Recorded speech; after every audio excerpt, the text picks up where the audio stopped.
Muchas gracias, Eva, y la verdad es que es un verdadero placer estar con ustedes para compartir el fruto de un largo camino, que son los estándares de transparencia y gobernanza informativa que hemos desarrollado el Observatorio de Medios. Y cuando digo un largo camino, no exagero. Este proyecto, como nos comentaba anteriormente Eva, comenzó hace 15 años, en un momento en el que hablar de responsabilidad y gobernanza en los grupos de comunicación era prácticamente internarse en un terreno inexplorado. Y permítanme guiarles brevemente por este recorrido que hemos dividido como en 3 etapas.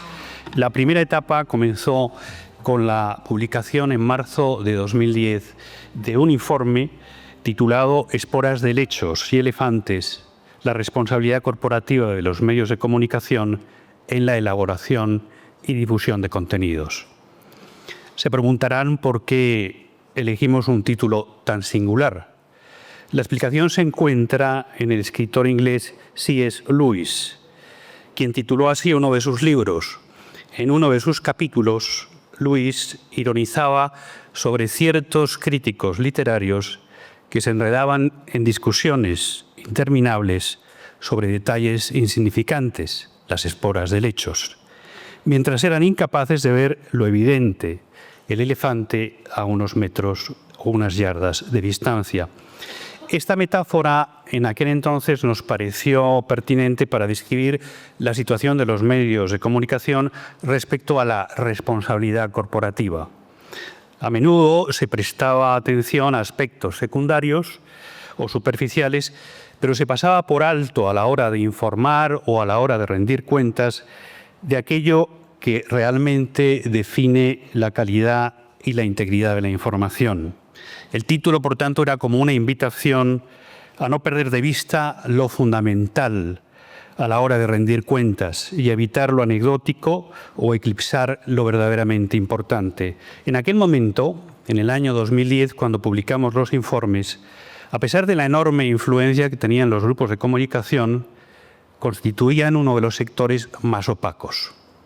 Algunos grupos habían empezado a publicar sus primeros informes de responsabilidad social, pero estos se limitaban a informar sobre aspectos como el ahorro energético, el control de las emisiones o la colaboración con organizaciones sociales.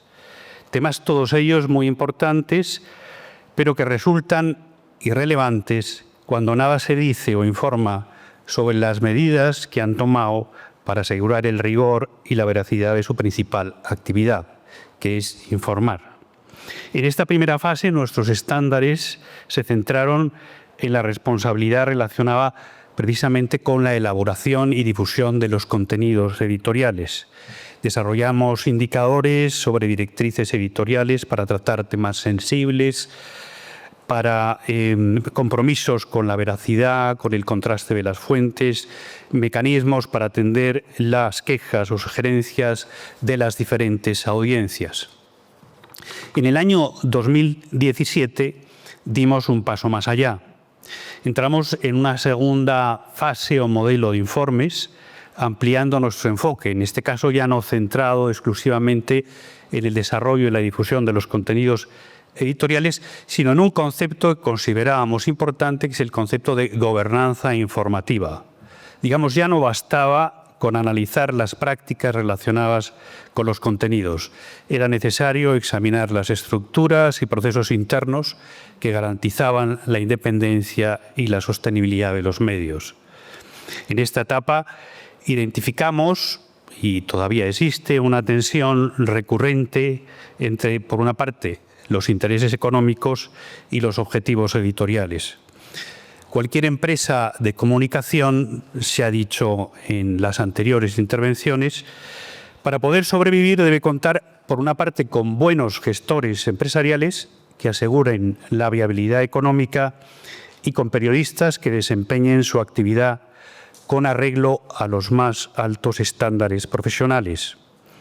Esa tensión no es necesariamente negativa, pero requiere un equilibrio muy delicado. Como decía C.P. Scott, el mítico editor de The Guardian, el editor y el gerente empresarial deben marchar de la mano. Ahora bien, el primero debe ir 1 o 2 pulgadas por delante. Estos nuevos estándares incluyeron aspectos como la transparencia en la propiedad de los medios, la composición accionarial, las competencias del Consejo de Administración del órgano de gobierno en la gestión de los riesgos editoriales o la publicación de las principales fuentes de ingresos. Pasamos así, por decirlo de una manera, de un análisis centrado en los contenidos a un modelo que también evaluaba la gobernanza interna de los medios. Y finalmente, en una tercera etapa, que es en la que nos encontramos, apenas la iniciamos hace 3 años, decidimos crear el Observatorio de los Medios, un proyecto conjunto entre Trosfera y la Fundación AD. El observatorio reúne a representantes de empresas de medios, expertos en comunicación, académicos, medidores de audiencia y otros actores relevantes del ecosistema informativo. Lo que distingue de alguna manera esta tercera etapa de las anteriores es el enfoque colaborativo. Los estándares, en este caso, no los hemos elaborado nosotros como veníamos haciéndolo, identificando las mejores prácticas existentes, también lo hacemos, sino que estos estándares los hemos consensuado en 2, casi 3 años de trabajo mediante reuniones trimestrales con representantes del sector.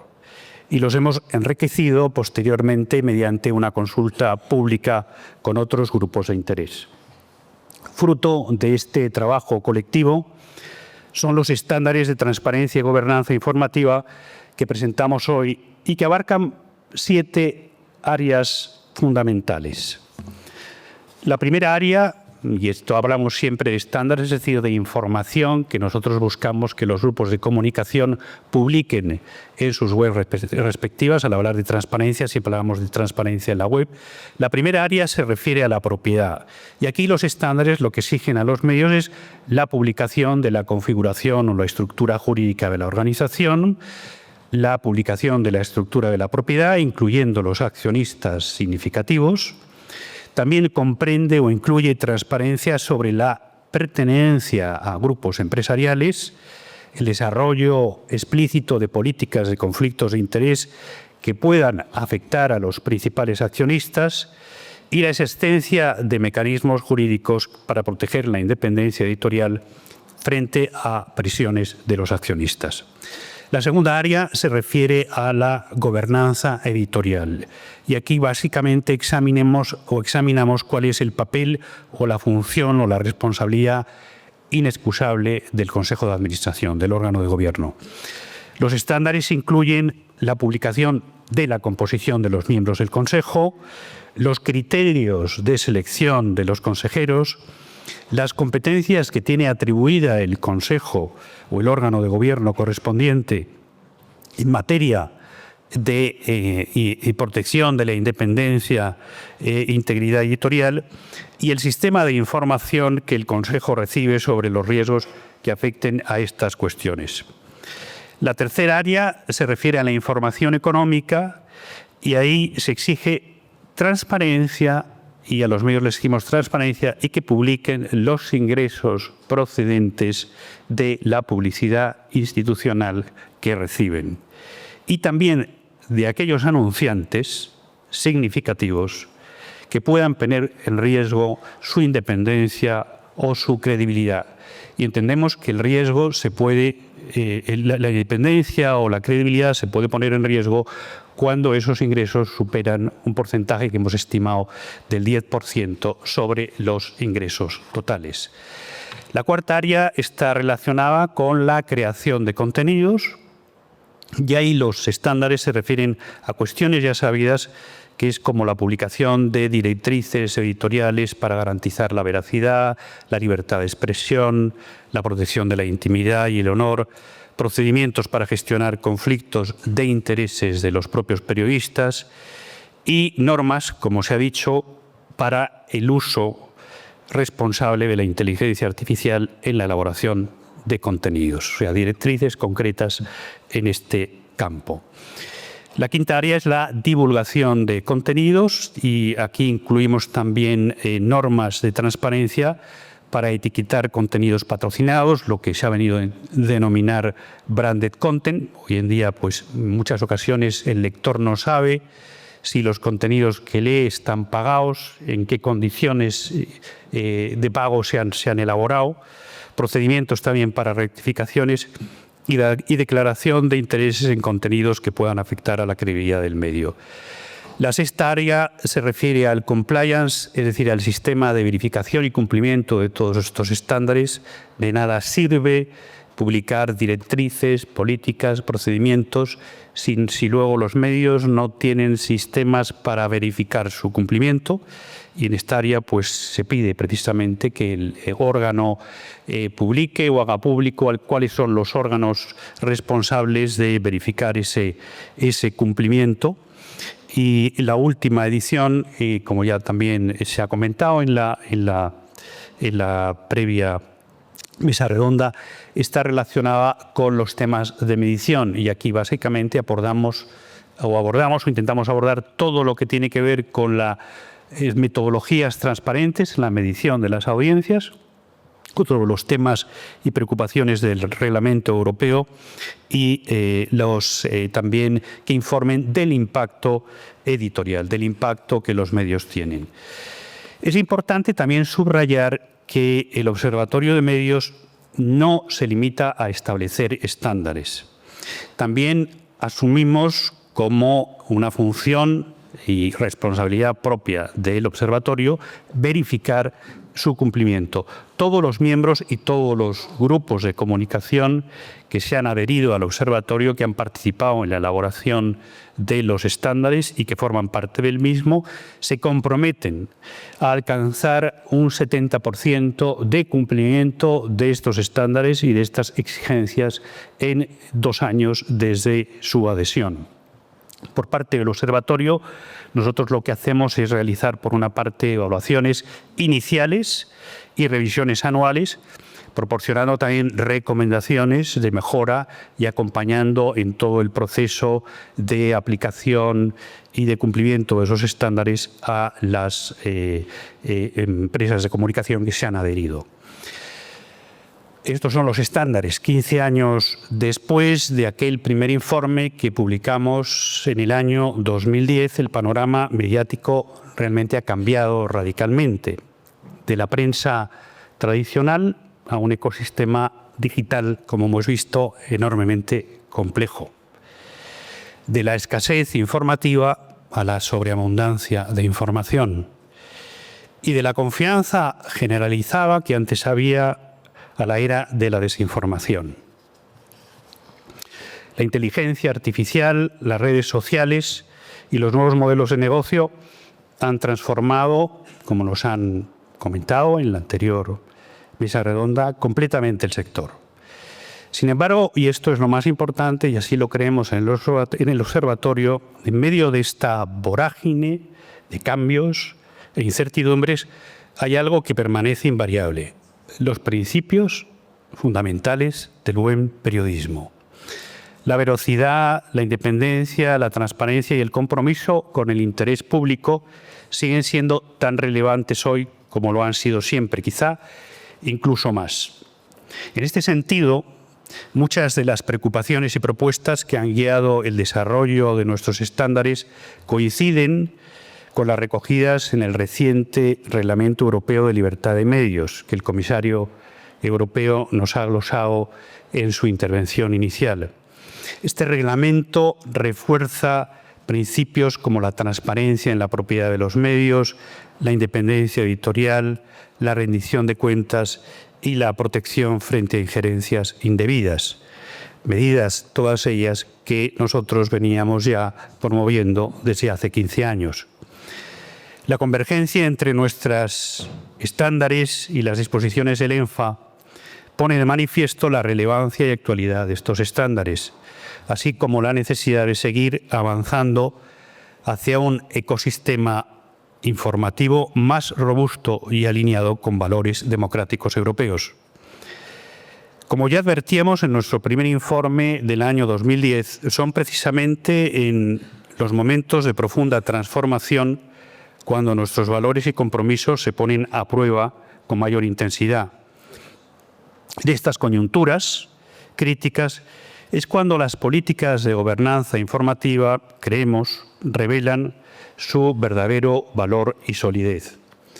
La tecnología, los formatos y los canales, el cómo del periodismo evolucionan constantemente, pero su esencia, el por qué informamos y el para qué lo hacemos, permanece inalterable a través del tiempo. Los estándares que presentamos hoy son en esencia una especie de brújula para navegar en tiempos inciertos. No son una herramienta técnica, sino un recordatorio de que a pesar de los cambios tecnológicos y económicos, que son muchos y vendrán muchos más, los fundamentos éticos del periodismo son inmutables y no van a cambiar. La transparencia y la buena gobernanza no son artículos de lujo, sino requisitos esenciales para la supervivencia del periodismo de calidad. Sin credibilidad, se ha dicho aquí, se ha dicho varias veces, sin credibilidad no hay futuro para los medios y sin medios independientes no hay democracia plena. El futuro de la información de calidad depende de que todos, medios, profesionales, anunciantes, plataformas, y en eso coincidimos especialmente ciudadanos, asumamos nuestra responsabilidad en la construcción de un ecosistema informativo más transparente, independiente y confiable. Quisiera concluir ya expresando en nombre de Etosfera y Fundación AZ nuestro más sincero agradecimiento a los miembros del Observatorio por su valiosa colaboración en la elaboración de estos estándares y de manera especial a todos los grupos de comunicación que se sumaron desde el principio y que se han venido sumando después a esta iniciativa. Y esperamos que otros puedan seguir su ejemplo. Somos plenamente conscientes de que nos queda un largo camino para recorrer, para hacer efectivos esos compromisos. No es un trabajo que hemos terminado, no este es el punto final, sino el punto de partida. Sin embargo, al sumarse a este proyecto, estas empresas han comprendido que en un mundo tan interconectado, como nos recordó por otra parte el reciente apagón que vivimos en España, los problemas de uno en realidad son problemas de todos y la única manera de afrontarlos es colaborando conjuntamente. De hecho, la mejor prueba de ello es que gracias a la colaboración y el compromiso de todos, en apenas mes y medio, pues hemos logrado reorganizar este encuentro, volver a convocar a más de 30 ponentes y a toda la audiencia que hoy nos acompaña, quienes generosamente respondisteis a esta llamada y manifestasteis el interés que tienen estos temas. Entre todos se puede decir que hemos recuperado la luz, no solo en sentido literal, sino también en el sentido de mantener vivo este diálogo, este intercambio de ideas y el compromiso con la transparencia y la gobernanza informativa. Sigamos colaborando, compartiendo y aprendiendo juntos, porque solo así lograremos que el periodismo y la información de calidad sigan iluminando nuestra democracia. Muchas gracias.